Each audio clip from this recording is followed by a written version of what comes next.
কিশোরগঞ্জ সদরের যশোদলে দুই পক্ষের জমি বিরোধের সালিশ করায় অ্যাডভোকেট মোশাররফ হোসেন সজীবকে ইন্ধনদাতা আখ্যা দিয়ে সংবাদ সম্মেলন করায় ফুঁসে উঠেছে এলাকাবাসী। কিশোরগঞ্জ সদরের স্থানীয় একটি হোটেলে মোশাররফ হোসেন রনি একটি সংবাদ সম্মেলন করেন।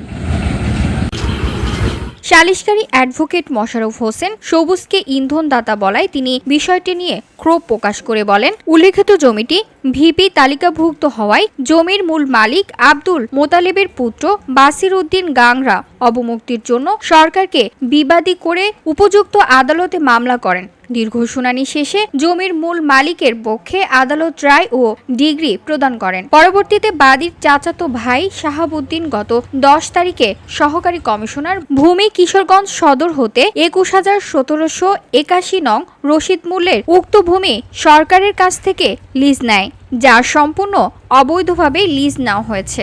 বিবাদবান সম্পত্তি নিয়ে দীর্ঘদিন যাবৎ মারামারি ও মামলা মোকদ্দমা চালিয়ে আসতে থাকা অবস্থায় এলাকায় শান্তি স্থাপনের উদ্দেশ্যে গ্রামবাসী একটি সালিশের আয়োজন করে। এতে মোশাররফ হোসেন সবুজ সালিশকারী হিসেবে উপস্থিত থেকে মীমাংসার উদ্যোগ নিলে দুই পক্ষ মেনে না নেওয়ায় সালিশকারীরা দরবার শেষ না করেই চলে আসেন। পরবর্তীতে বিষয়টি নিয়ে দুই পক্ষের মধ্যে মারামারি ও মামলা হয়।